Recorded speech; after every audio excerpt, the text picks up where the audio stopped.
I got 12 on my clock. So Mel, what do you think? Should we get started? Since there's so much to cover. I agree. Okay. All right, folks, we have several of you joining us today. Thank you so much. We're so excited to be here. We got a full hour block. We're expecting to go through the webinar for 45 minutes and do 15 minutes of Q&A. If we need a little more time for Q&A, we might go a little over. We'll figure it out. No worries. A couple of admin things for those of you just joining. We have the chat open, so you can add all your comments there. We also have the Q&A open. So if you'd like to pose any questions, feel free to add them to the Q&A. Morgan, my Trident colleague, will help me out and try to answer some of those or flag the ones that we should talk about and address at the Q&A point. What you'll get from this webinar, there's a couple of goodies that we'll send your way after, is a PDF of slides that address the key takeaways from this entire presentation, and a couple of slides are basically checklists so that you can just check the boxes for the things that you need to do for your event planning. You'll also get a link to a YouTube link so that you can revisit this webinar as much as you'd like. And then we'll send you links to a couple of things that will be really valuable and important for you as you prepare for matchmaking. One is the updated or recurring list of buyers, which is available on the Gold Coast website. Mel will explain, but that list is updated, is still being updated. So you might want to check that out so that you can do your research. And then we'll also send you a link to a blog that Trident has on their website that we think is really important, particularly for those of you who are small businesses.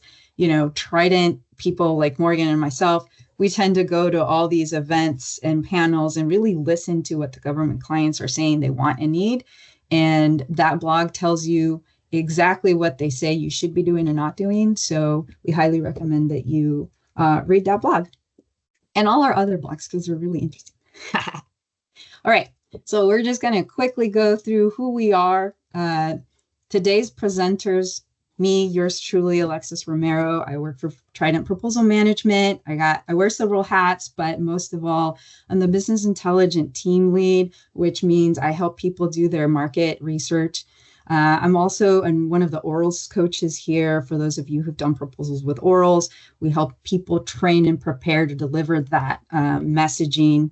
And then I'm also the company's event manager. So all the event planning and events that we attend, I'm in charge of that. You can reach me via email at any time. I'm always happy to help answer any questions. So please feel free to jot that down for future reference. Mel, over to you. Thank you. Melody with LevtiZacks. I'm an executive assistant. So that just kind of leads into the whole matchmaking thing. I work for a firm that we tailor tax and M&A and assurance services to our clients. But of course, the most important thing that they let me do is they let me do Gold Coast with the matchmaking coordination.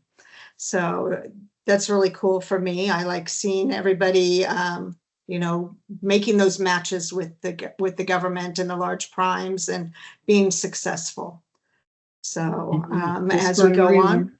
Yeah, just for everyone's situational awareness, Mel has been the chairwoman for matchmaking for 5 years in a row now, which if any of you've ever had to plan a complex event, you should know that that is one of the hardest things to coordinate and juggle. And she does a wonderful job and keeps her sanity. So Mel, thank you for joining us. We really appreciate it because I know that for some people, this is the first time that they're actually doing this kind of speed dating for business type of event with the government. And you know how this works inside and out. So I know they'll have probably more questions for you than for me at the end, I'm willing to bet. But I really appreciate the fact that you're willing to, sit down and talk to folks about whatever it is they may need. Here in this slide, we're just going to, for those of you who aren't familiar with Trident or LevtiZacks, we're just going to tell you a little bit about ourselves, and then we'll get going. So for me, I work for Trident Proposal Management. We're a local service disabled owned small business here in San Diego. We basically do BD support services. And that means we come in like, a SEAL team and help you conduct research, do business intelligence, do pipeline development, pipeline management. We can help with capture. We help with your proposal development and maybe just managing or advising. But we get in there, like anything from a tech edit to compliance to a color team review to whatever it is that we need to do, even some writing. We do a lot of training and advisory services, and then we do a lot of executive and presentation coaching. So that's Trident in a nutshell. And Mel, why don't you tell us a little bit more about LevtiZacks? LevtiZacks, we do a lot of advising for tax planning and estate planning and a lot of consulting services. And we have a lot of government contractors in our as our clients. So, and the best thing about our firm is that we're a great place to work. So if you know any CPAs out there, let them know.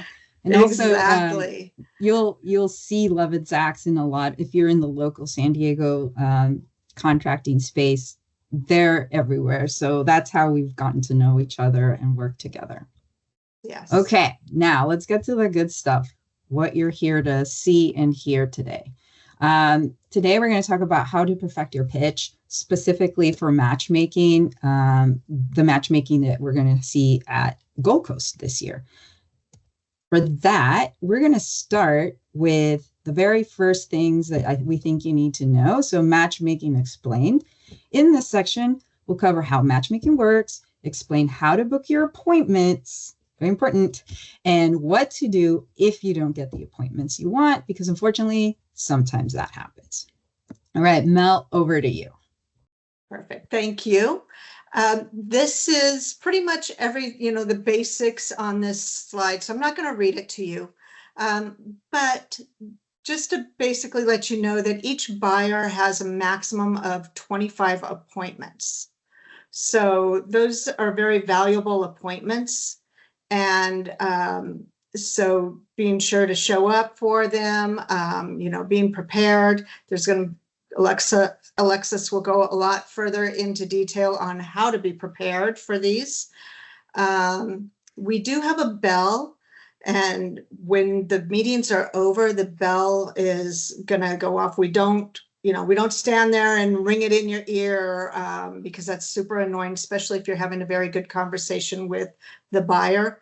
But we do want you to wrap it up so that way then the buyers, because they're there for 14 appointments, so that's several hours at a time. We want them to be able to stretch for that 5 minutes in between, or write their notes about you, or make a quick trip to the restroom if need be.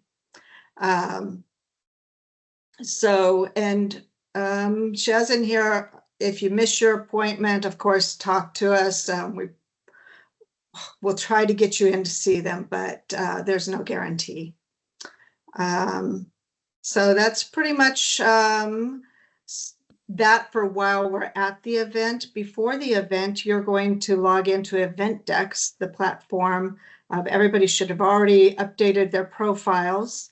If you have not, I encourage you to do that before I go in and take a look at it this weekend to see who has not, so I can add in people. We have a wait list, so I need to be able to add in those. My thought is those that don't update their profile are not interested in participating. So I want to open it up to those that do want to participate and have that meeting, because we don't want people to just not show up. Did I miss anything, Alexis? I would like to say, for those of you who are attending Gold Coast for the very first time, anybody who's out of town who isn't familiar with the San Diego Convention Center, it is important to note that this is an in-person meeting, so you have to be there. And if you've never been to the Convention Center, you will be going to Hall D, which is clearly marked on the Convention Center outside. It says like A, B, C, D. You might want to take into consideration and really factor in enough time to get there, especially because parking within the convention center is very limited. You could run into that dreaded like parking lot full note and then have to go find somewhere to park around downtown San Diego, which is not always that easy and tends to be a bit of a trek. So that would like take a little bit of a delay.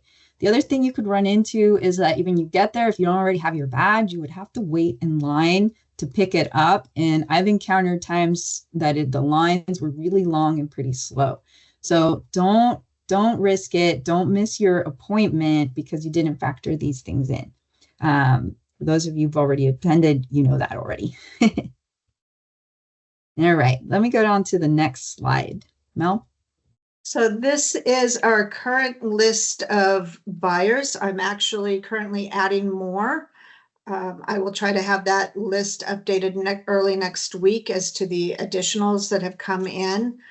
Some of these have 2 tables, like Booz Allen actually has 2 tables. So, and then you'll notice that we also have, like Lockheed Martin has 4 or 5 tables, but they're different divisions. So when you've got different divisions, you don't necessarily have to make an appointment with every single one of them. You want to definitely at least get to one of them and make sure that you are what they need. That's the biggest thing. Buyers will, they're kind of finicky in some ways. I have some that will only see a certain group. For instance, construction. That's all they want, and that's all they'll see. So they may, if you aren't in construction and you make an appointment with them, they may reject it. I have another one that if they already do business with you, she'll reject your appointment.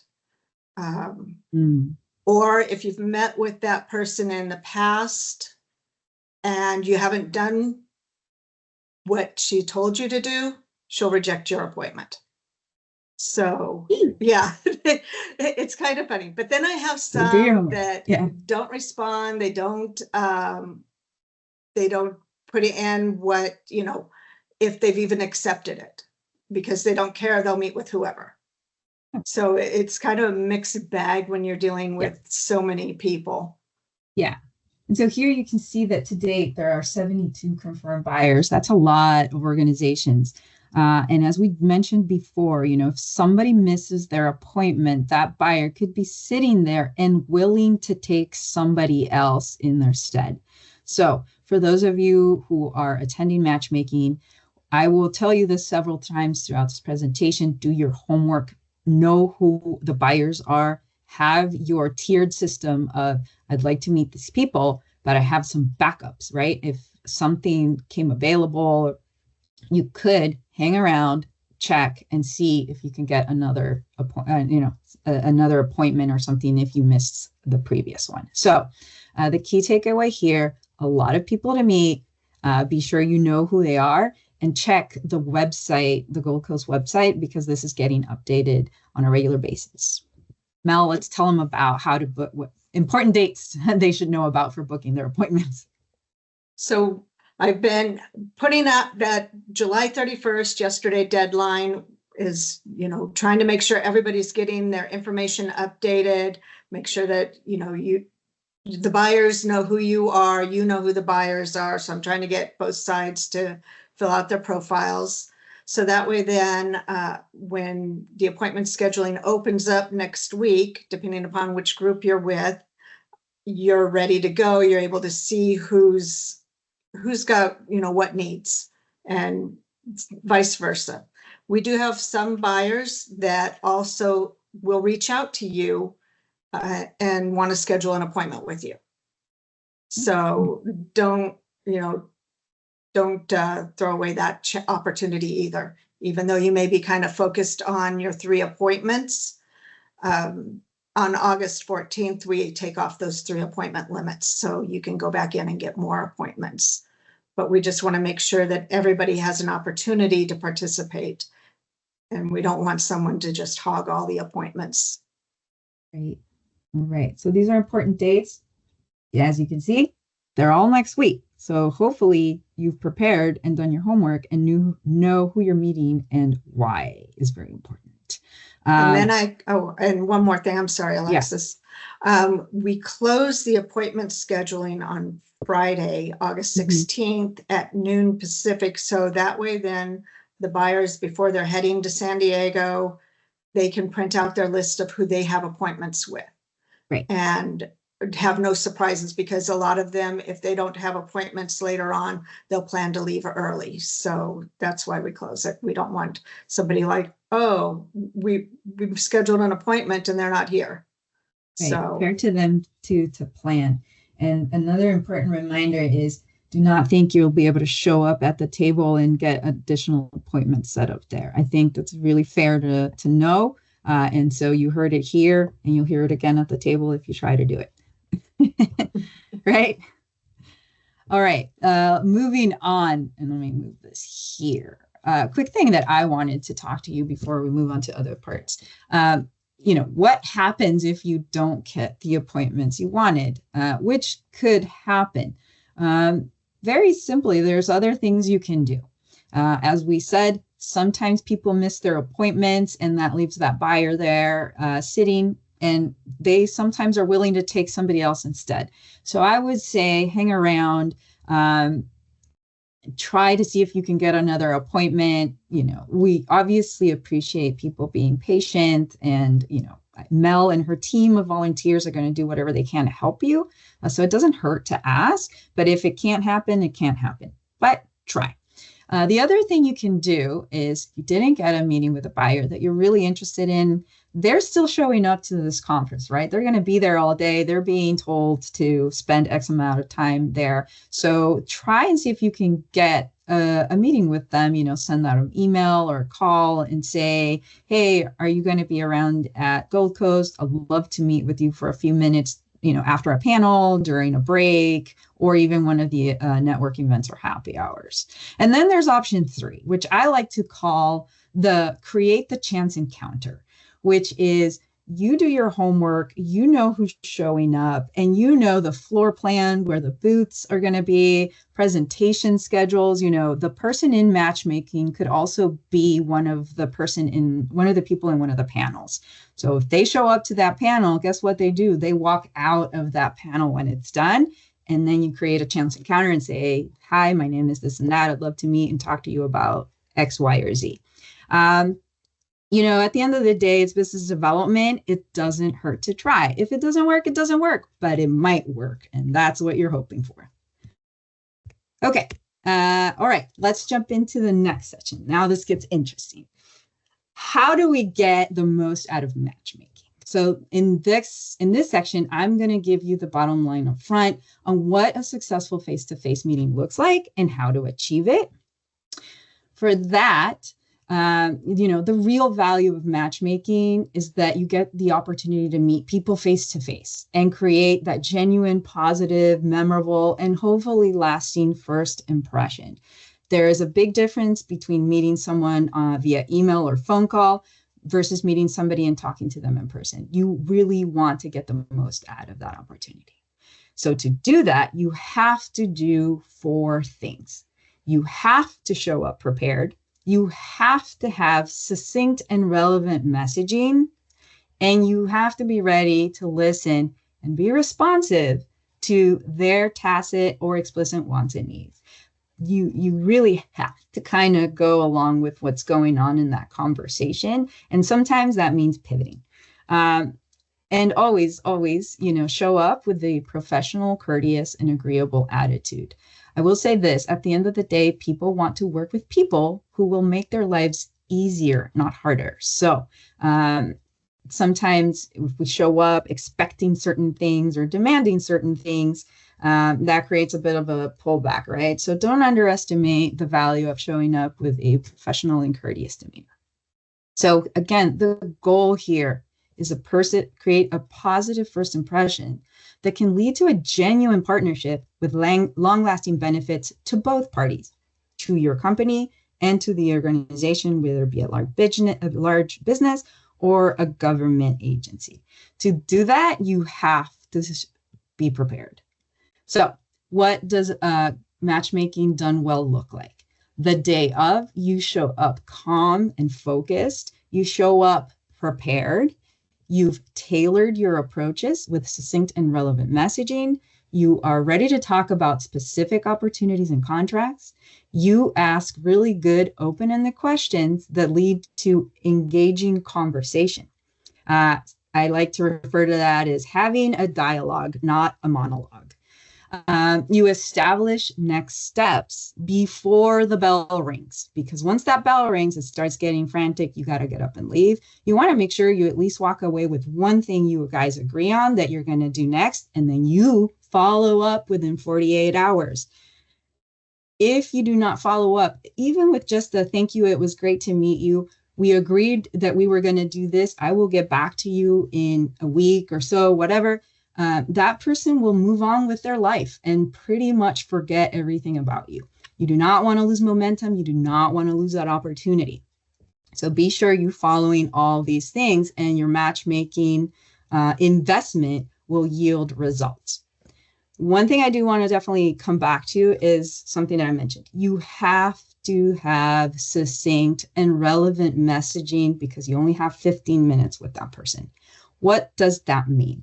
Succinct means that you get to the important things fast and clearly. The relevance means that you are speaking about things that matter to them. Know your audience, know what they're interested about, and talk about that.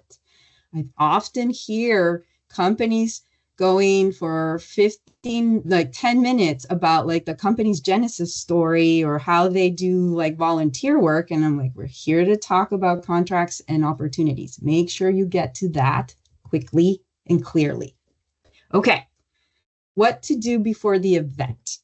In this section, I'm going to give you 4 steps that you need to take before the event to ensure that you craft a personalized approach for every face-to-face appointment. So if you have 3 appointments during matchmaking, you should have 3 separate tailored approaches. Not everybody's going to have the same interests or want the same things. You got to tailor that. For a lot of companies, they show up to these events and they kind of just wing it and say, I'm just going to talk about my company. That's great, but that's not going to yield the best result. Pre-work for most events is the majority of the work. Showing up and talking is just the kind of tail end part of it. It's all the pre-work that you do that is actually going to lead to a very successful business relationship. Okay, for what's the steps to achieve that?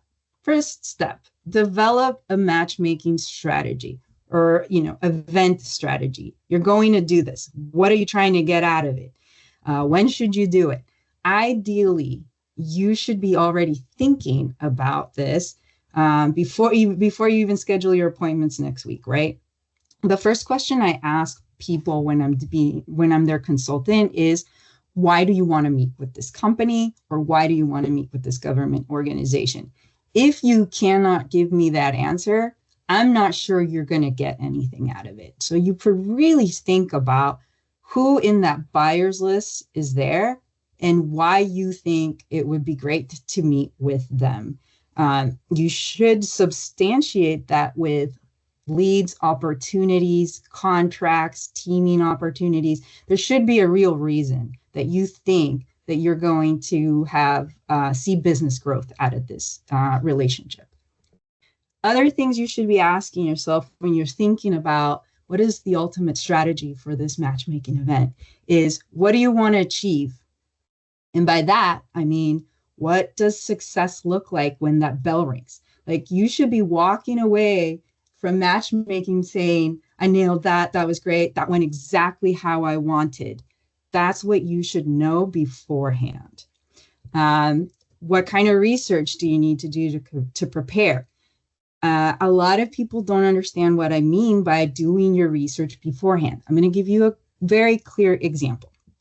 Let's say you're a woman-owned small business and you're going to meet with a government buyer. Well, the research you should be doing is trying to figure out if that specific agency has met their small business quotas consistently for the last few years. Have they met their women-owned small business quotas. If they've come under or have not met their quotas, guess what? They're getting pressure to meet those quotas. So you could come in and say, hey, I'm a women-owned small business, and I know that you haven't met that quota. Here's a couple of things we could do for you, and it becomes a win-win, right? If you're a women-owned small business meeting with a large business and you're interested in teaming with them on a certain contract, you should do your homework, do your research, and find out if that contract vehicle has a small business participation plan. Do not underestimate how many times a large business is in the middle of a proposal and they have to meet these percentages in the small business participation plan. And they're like, I'm short a women-owned small business. Who do we got? So if you know that beforehand, you can walk in and say, I know you have this contract, you're going to compete, and it has a small business participation plan. I would love to be one of the small businesses and get, and you get some work share out of that. So that's what we mean by doing your research. It's connecting the dots and walking in, knowing what you can talk to them about that would be of benefit to them and benefit to you. It's what we call a win-win. The other thing you should really be thinking about is what kind of leave behinds can you bring? What Trident will tell you, what Alexis will tell you, what everyone will tell you is the next question should be, how should I tailor this to this specific organization? Or look at your white paper or trifold or whatever you're bringing. And if it's like more than 3 years old, you need to update that. Think about it like proposals. The government is always saying, we don't want to see anything older than 3 years. Well, that applies to this too. If you have a white paper that with some technical approach that you developed 10 years ago, that's a little outdated. But if you added something to it recently, specifically an important innovation, you want to make sure that that white paper has been updated. And I'll go into white paper a little more. So the takeaway here is very important. Develop a strategy so that you know what homework you need to do, because you need to really show up with things that they want and see. And just so you know, I've been doing this for a very long time, and I got to tell you, no pre-work takes less than about 2 weeks to complete. So you should be doing that right about now. Okay.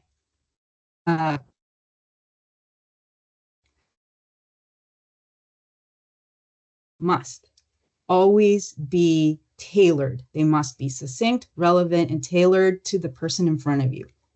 What government doesn't like to see, nobody likes to see, it's just like a slick sheet with a ton of NAICS codes.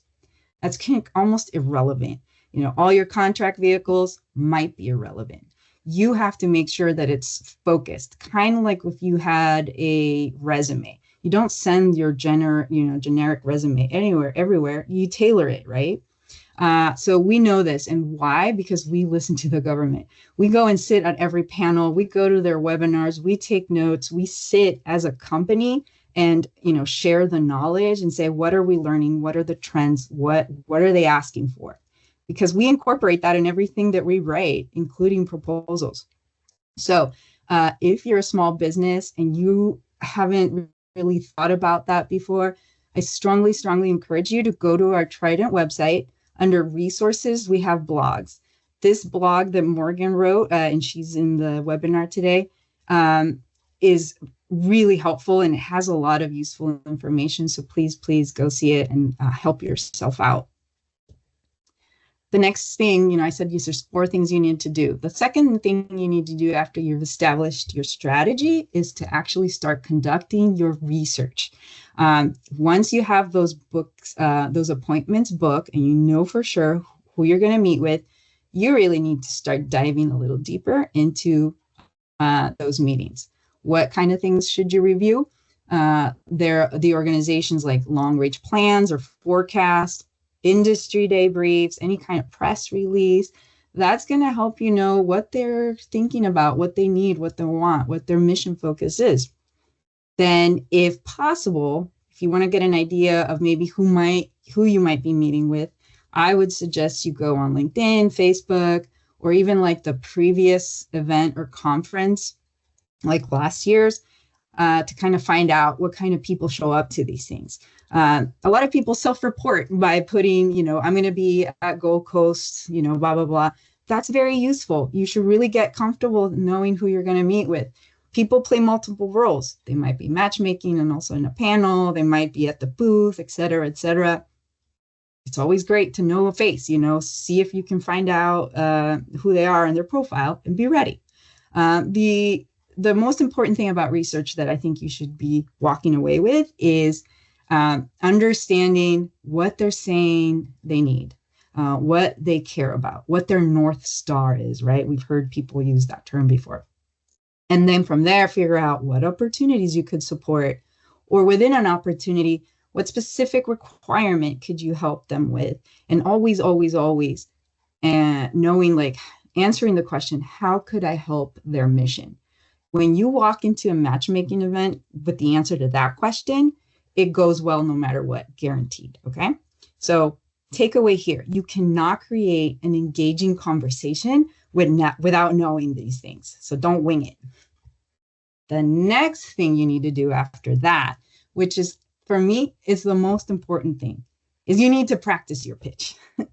I've mentioned this, I think I mentioned this, but I'll say it again. When I consult with companies, I come in, and the first thing I tend to do is I ask 3 people in the company, what does your company do?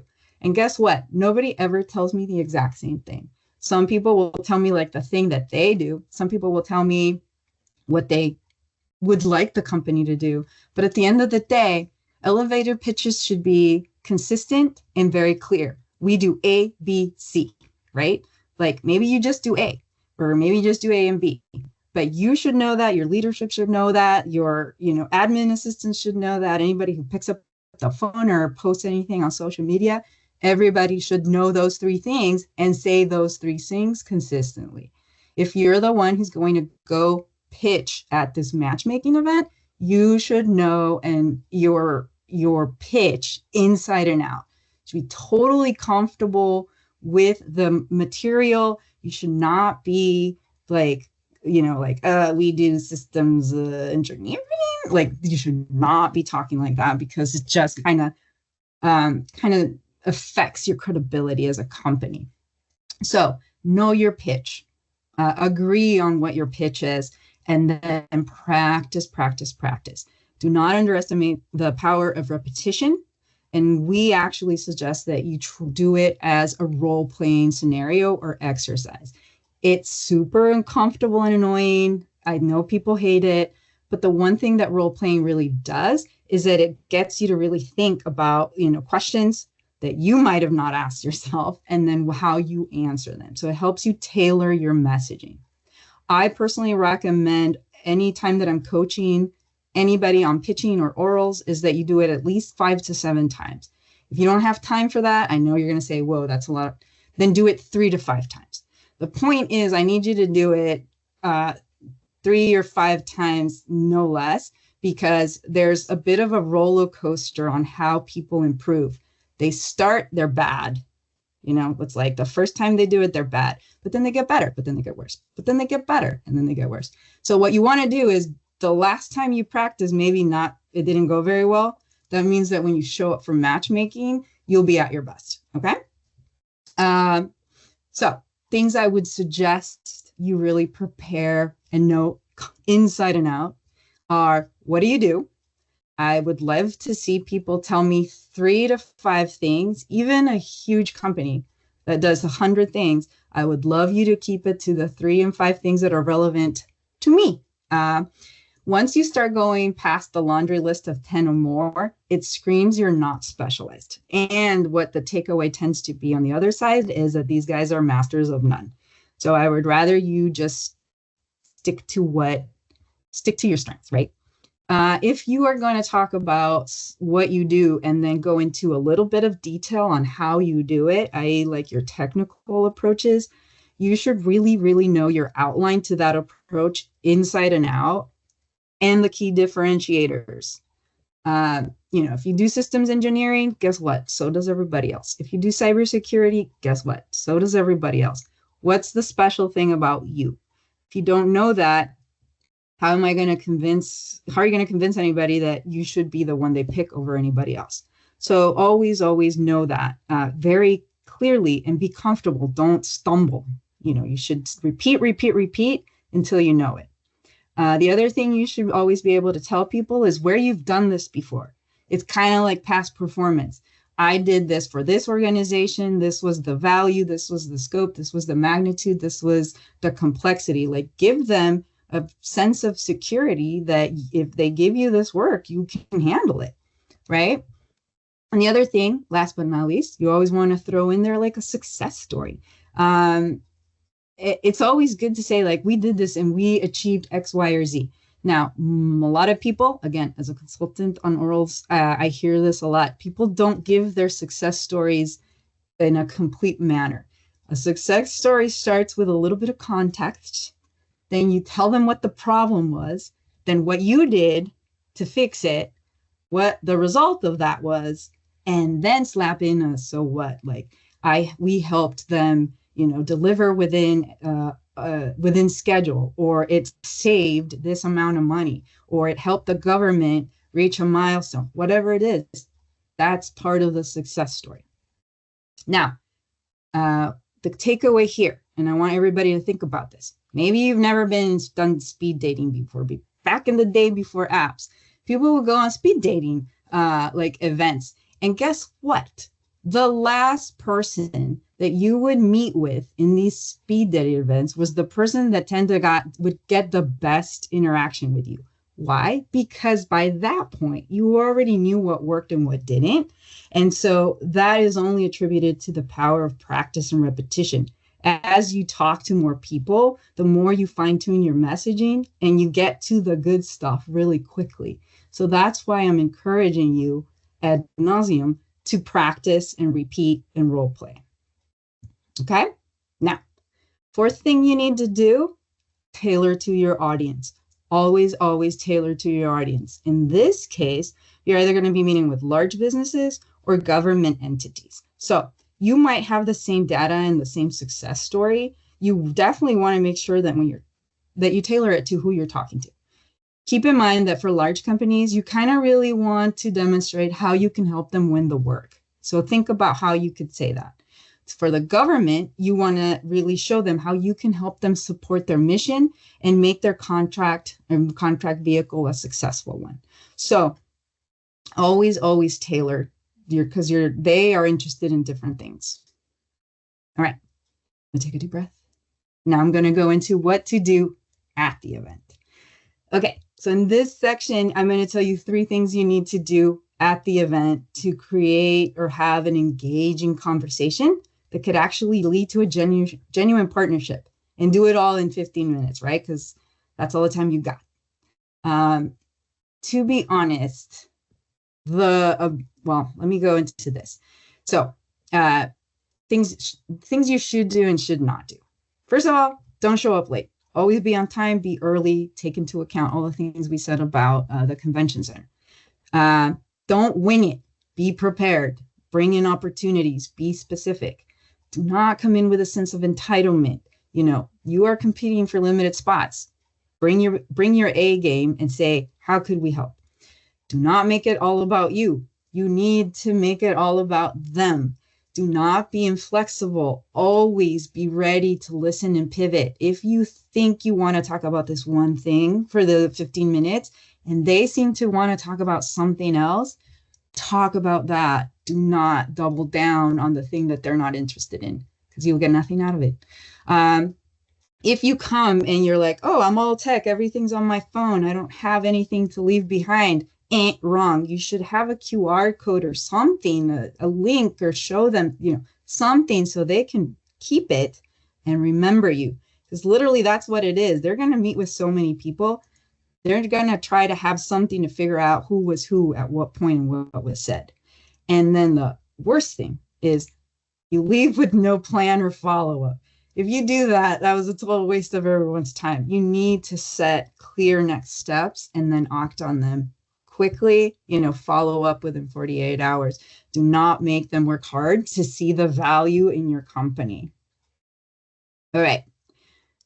Step 1, speak succinctly. And I just spent a lot of time talking about that, right? That part you should have practiced before. If you didn't practice, you will not be able to speak succinctly at all. You're kind of going to go off a tangent. You'll forget the thing that you really wanted to say, and you'll miss an opportunity. So be sure that your conversation is tailored to your domain experience. Again, stick to the main things that you do very well. Everybody wants to hear about specialization. Nobody wants to hear that you do everything. It really, especially the things that aren't relevant to them. The other thing you definitely want to do to speak succinctly is to say clearly what you do and back it up. Back it up with a little bit of strengths and differentiators that are substantiated with some metrics, some proof points, and some outcomes. So don't just say, yeah, I've done that 100 times, or I've done that hundreds of times. Say, I've done that 56 times with 5 clients in the last 10 years. Like, that's what they really want to hear. That's powerful and impactful. Say that the outcome was, delivered by or before scheduled, or whatever that is. Know those factoids. If you know those things, you will sound very, very competent.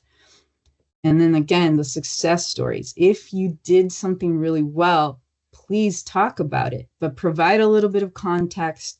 Make sure they understand what problem you solved and how you really helped another client, have an easier life because you did X, Y, or Z. So again, succinct means get to the important things first and clearly. Relevant means it matters to them. Okay? All right, next slide. Second thing you should do during the matchmaking event is listen.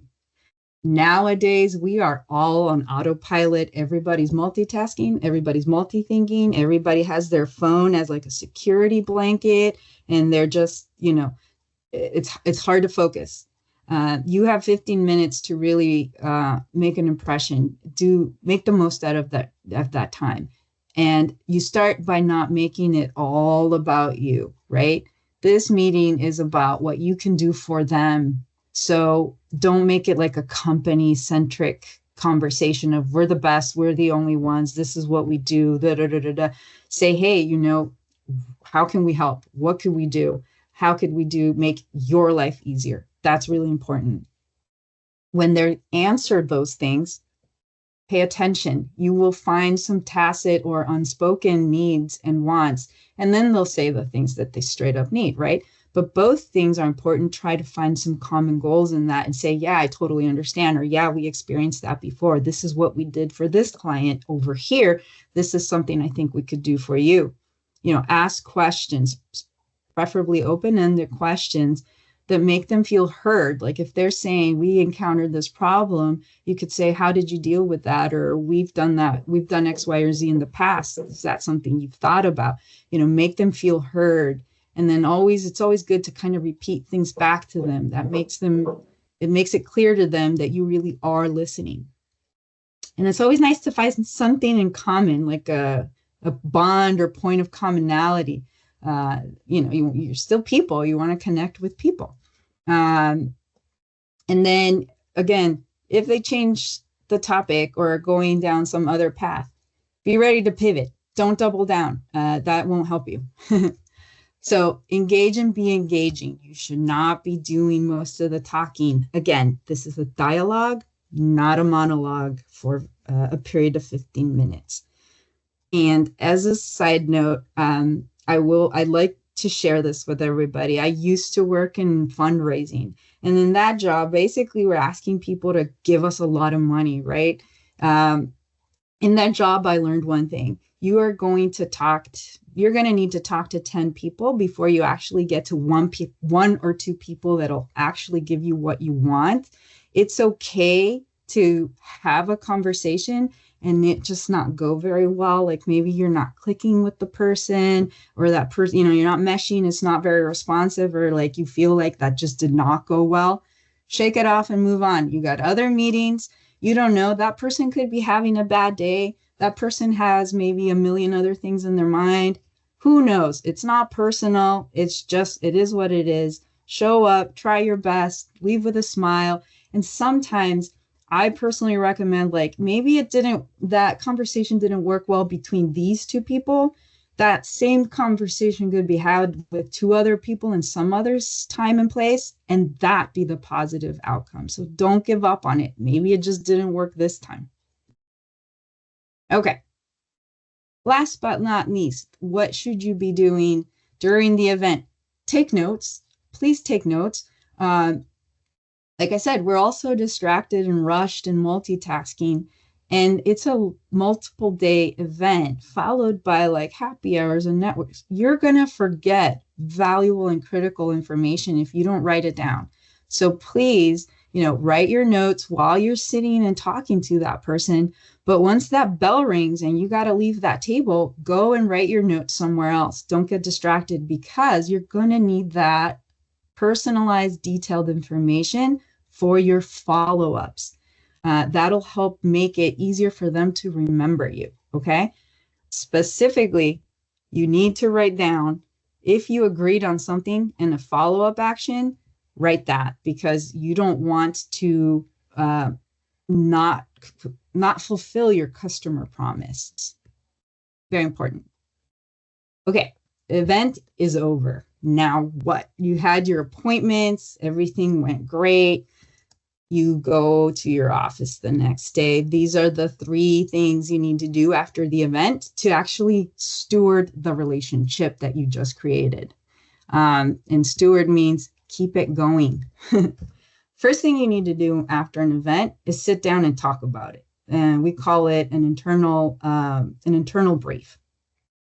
Typically, I like to have these within 24 hours if there was just like a lot that needs to get talked about, or within 48 hours. But after 48 hours, you're already forgot half of it. So try to keep it within the 48 hours.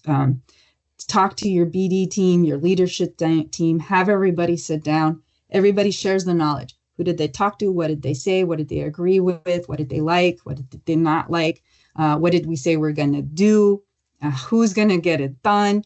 And then you start kind of thinking about a follow-up or a call plan.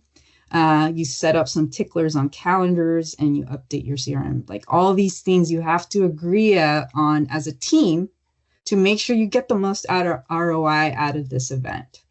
Once you agree on all that and you have a strategy, then you go and execute it. You have to follow up. You have to keep the momentum going and keep that relationship alive. Otherwise, it's going to die. And you don't want that. The next thing you want to do, or when you follow up, what you really want to do is engage in genuine follow-up. How many of us hate getting those calls or emails after a conference that are literally a generic write-up with your name inserted at the top? It means nothing to you or me. It means nothing to the government or a large business. You need to create an email that is genuine and based on the conversation that you had. If you connected on something on a personal level, that should go in there. If you spoke to somebody, you should be the one sending that email. Nobody should be sending that on your behalf, because that signals you weren't that important to me. So I'm going to send somebody else to talk to you. So basically, do not create an unsubscribe or block moment, and do not treat people like just some scanned badge. Really put a little work into it to steward the relationship. And then last but not least, if you have a CRM tool, use it for events. I've seen a lot of companies with some really fancy CRM tools, and they do not put any of this event info in there. So, let's think about this. CRM stands for Customer Relationship Management. It is literally created for this. You need to track your stuff on CRM because it's only going to help you understand where this relationship started, what has been talked about, what they're interested in, what you should be doing next. Now, if you're super small business, I get it. Not everybody has a fancy CRM tool, but you still got Slack, you still got Excel sheets, you still got Teams, you still have, multiple ways of writing down your strategy, taking down your tasks and following up with them, and then revisiting that a few weeks or months down the line to make sure that you did what you promised you were going to do. Okay? So don't skip those steps, please. They're very important. They will actually lead to business growth if you do them. Now, with all that I've said, I know you're probably just feeling super overwhelmed. You're like, oh my God, I didn't know I needed to do all these things, blah, blah, blah. I don't have time or resources. I get it. I know what it's like to be a small business. But of all the things I told you, if you were like, I can only do a couple of things, what should I do? Well, you have to tailor and refine your messaging, and you have to practice. You still can't show up and wing it. And you can't show up with generic stuff that doesn't mean anything to the person in front of you. So please take a little time to make sure that you're talking about things of value to the person you're meeting and get really comfortable with that information. If you need help and you just don't have the resources, you should consider a company like ours. Trident can help with all this stuff that I kind of talked about in some way, shape, or form, a little bit or a lot or a part, you know. Morgan here in Trident is just a whiz at social media and graphics and all this stuff. So like if you needed to do a little bit of a marketing cleanup, if you needed to update your slinks and get rid of half of those NAICS codes, we can come in and help you. We can also do the research. We can help you identify opportunities. We can help you do a teaming analysis. We can help write and rewrite. And the orals coaches like myself can sit and listen to your pitch as much as you want and say, what do you mean by that? No, that's not correct. That you might want to say it this way, et cetera, et cetera. So we can help you fine tune that messaging and always obviously help you with coaching. Okay. So remember, what you can do is refine your materials and your pitch and practice. Everything else, somebody can help you with. Okay. So that's our presentation.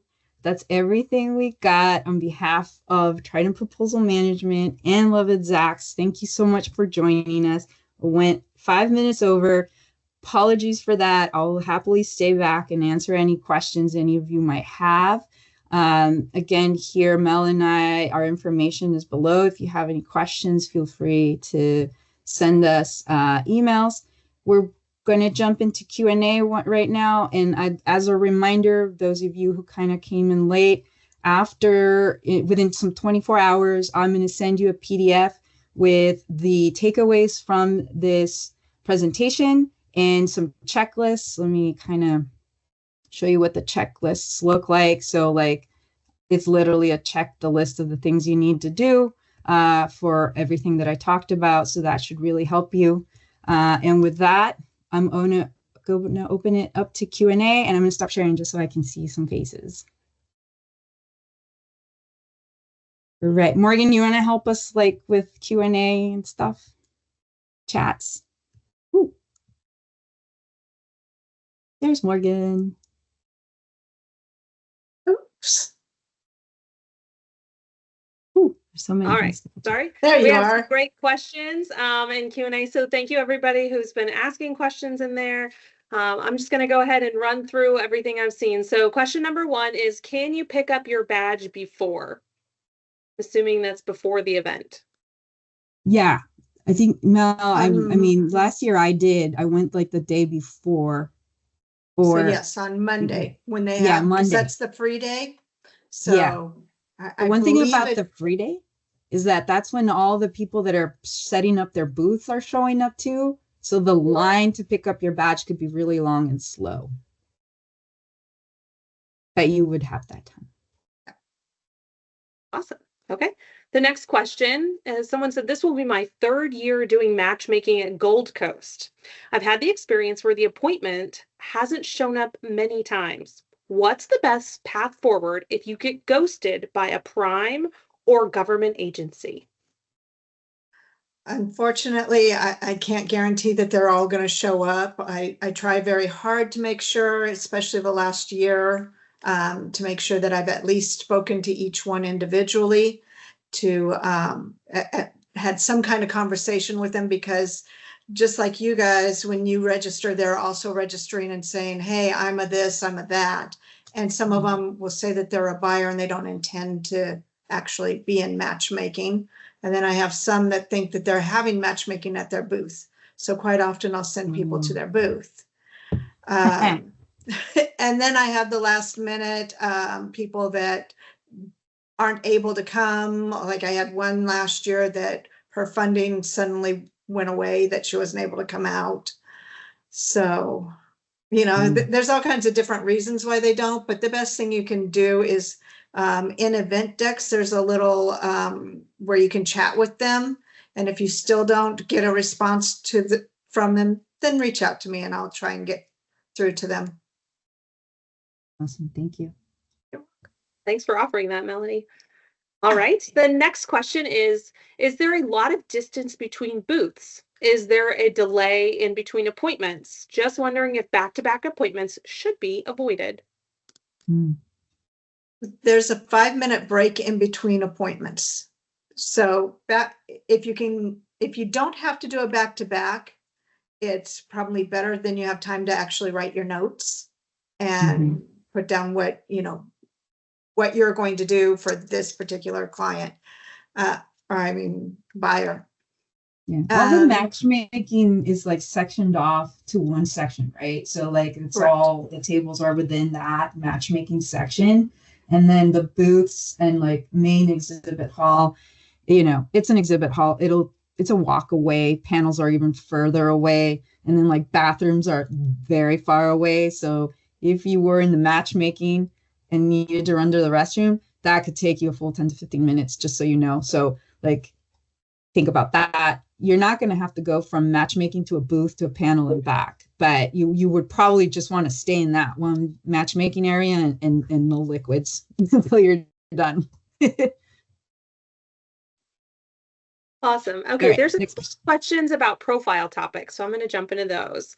Yeah. So on the profile topic, there was no option for our activity business. Is there a way to accurately describe our business activity somewhere else? Is that like in event decks? Do you mean in event decks? I'm trying to think off the top. You know what? Shoot me an email. Let me see what I can figure out for you, and then I will get back to you on that. Company description. You could add it there. Yeah, there's company description. There's a few places you can add attachments if you have something that you want to show them. So there is underneath your profile picture, there's an add attachments too.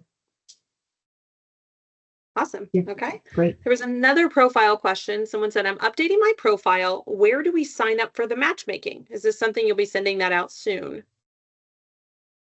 So if you are in there and you're updating your profile, you're already signed up, but the appointment scheduling doesn't open until next week.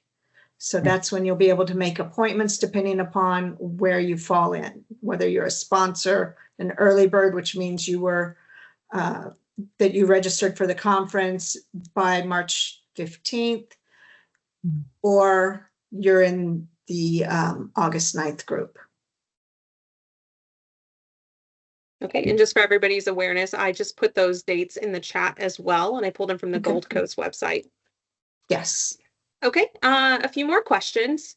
How do we find out if they've met their quota? I think what the question is referring to is, Alexis, at one point you talked about, the small business quotas. How do you find out if that office or command or unit has met their small business quota for the fiscal year? Small Business Administration website, sometimes they have that within their own, Navy or whatever organization website. They have the small business office. So anything that's tied to like their small business office, the SBA, they have to self-report on that. And when in doubt and you really can't find it, the GAO, the Government Accountability Office, always has tracks like the small business quotas for all federal organizations. And I'll add, I attended a recent trade show, and at those events, they also talk about where they're at for this year. So they covered Q1, Q2. This event was in June. So they had their snapshot of where they had met their goals for the year. Yep. Okay. Another question is, on average, how many people are we meeting with per entity or company? Usually 1 to 2. One. Mm-hmm. Okay, awesome. And another question, if someone cancels or a buyer has a time slot suddenly open, is there a way we could find out? So generally that's where you kind of stand off to the side and you wait to see if something's available. And we do our best as volunteers to try and get people back to those buyers that have an opening. Yeah, I was a volunteer once or a couple times, and what I would just tell is like, stand over there and let me see what's open. And obviously the right thing to do is to be courteous to the buyer and say, hey, your appointment didn't show up. Would you be willing to meet with somebody else? And if they say yes, then I would go back and say, okay, go show them what you got. And if they say no, I'd rather go on a break or, eat food or catch up on emails, then we respectfully have to be like, I get it, people. And then you try again. But like I said, no harm in trying, no harm in asking. And usually I have some of the buyers that I know are really good about taking anybody. I'll put them up towards the front so that way then I can just kind of shuffle people in.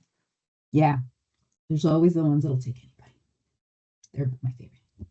That's awesome. I love that you're looking out for everybody and let's move people through. Alexis, try. This question is for you. Okay. You said when you say Trident can help, is that at a cost? Is there any topical help or guidance you provide for this event?